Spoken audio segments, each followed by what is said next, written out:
네, 대한민국 규제합리화위원회 위원 여러분들 이렇게 뵙게 돼서 반갑습니다. 우리가 보통 규제 얘기를 하면 규제 철폐 또는 뭐 규제 개혁, 규제 강화 이렇게 좀 양분하는 경향들이 사실은 있습니다. 근데 규제라고 하는 것이 원래 가지고 있는 기능과 목표가 있는데, 예를 들면 국민들의 생명과 안전을 보호하기 위한 규제가 있을 수 있죠.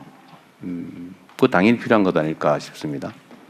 또 한편으로는 규제라고 하는 게 일정한 방향으로 이 사회적 흐름을 유도하기 위한 목표를 갖기도 하는데, 그게 이제 행정 편의적인 간섭 수단이 되기도 하죠.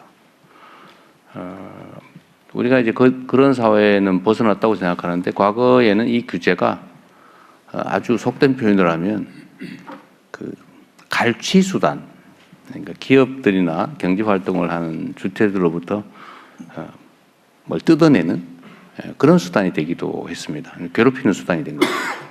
그 정도 단계는 우리가 다 벗어났다고 보이긴 합니다만, 여전히 현재의 규제는 현장의 필요라는 것보다는 규제 당국의 필요에 의한 측면이 좀 많은 것 같아요. 물론 우리 공직자들은 그러지 않다고 생각할 겁니다. 일부러 그러는 것도 아니겠죠. 그러나 시각 자체가 공급자 시각 또는 규제 당국, 규제를 하는 입장에 있기 때문에 본인들은 아니지만 규제 당하는 쪽, 또 현장에서는 전혀 다르게 느낄 수도 있다는 겁니다. 그래서 저는 규제를 강화 또는 완화 이렇게 천편일률적으로 얘기하지 말고, 필요한 규제는 강화하고 또 만들고, 불필요하거나 효용성이 떨어지거나 아니면 플러스 요소보다는 마이너스 요소가 큰 거는 완화하거나 또는 철폐하자.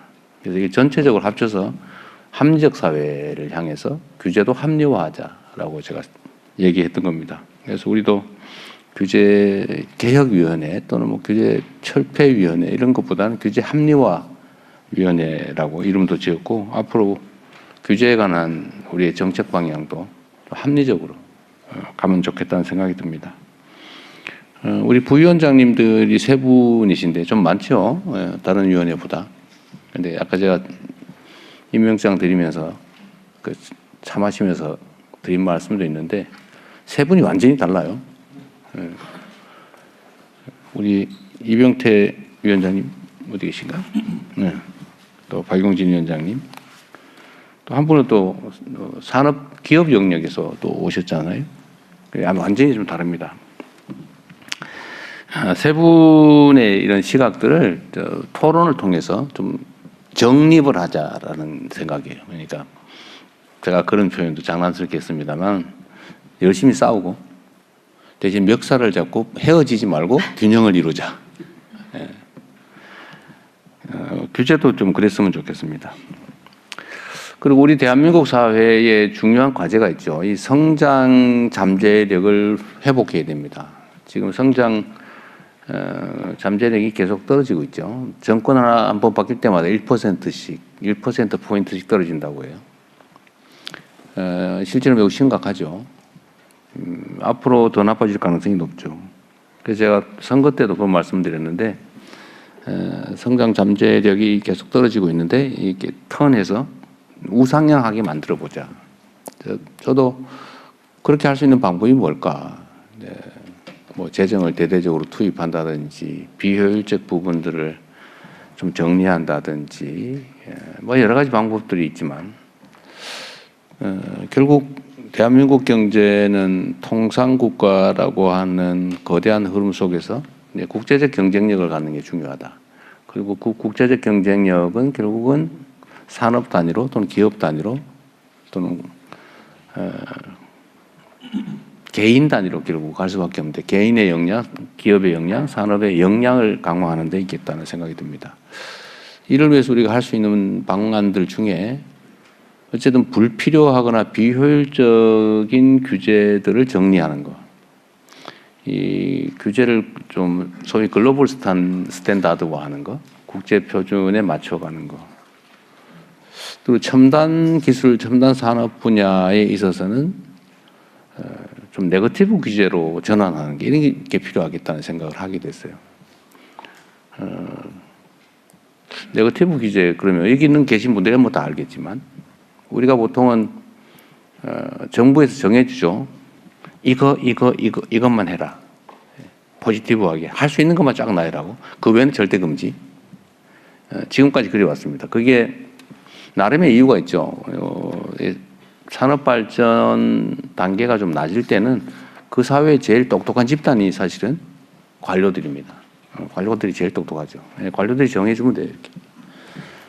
근데 산업이 발달하고 기술이 발달하고 또 사회 발전 수준이 높아지면 공공 영역이 민간 영역을 못 따라가는 상황이 발생합니다. 지금 대한민국 그렇게 됐죠.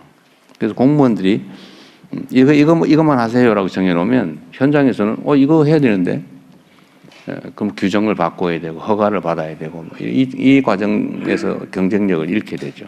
그래서 좀 바꾸자. 이 첨단 분야에 있어서는 판단해서 하면 안 되는 것들을 다 금지시키는 거죠. 이건 안 돼, 이건 안 돼, 이건 안 돼, 이건 안 돼. 외에는 다 돼. 필요하면 규제를 추가하죠.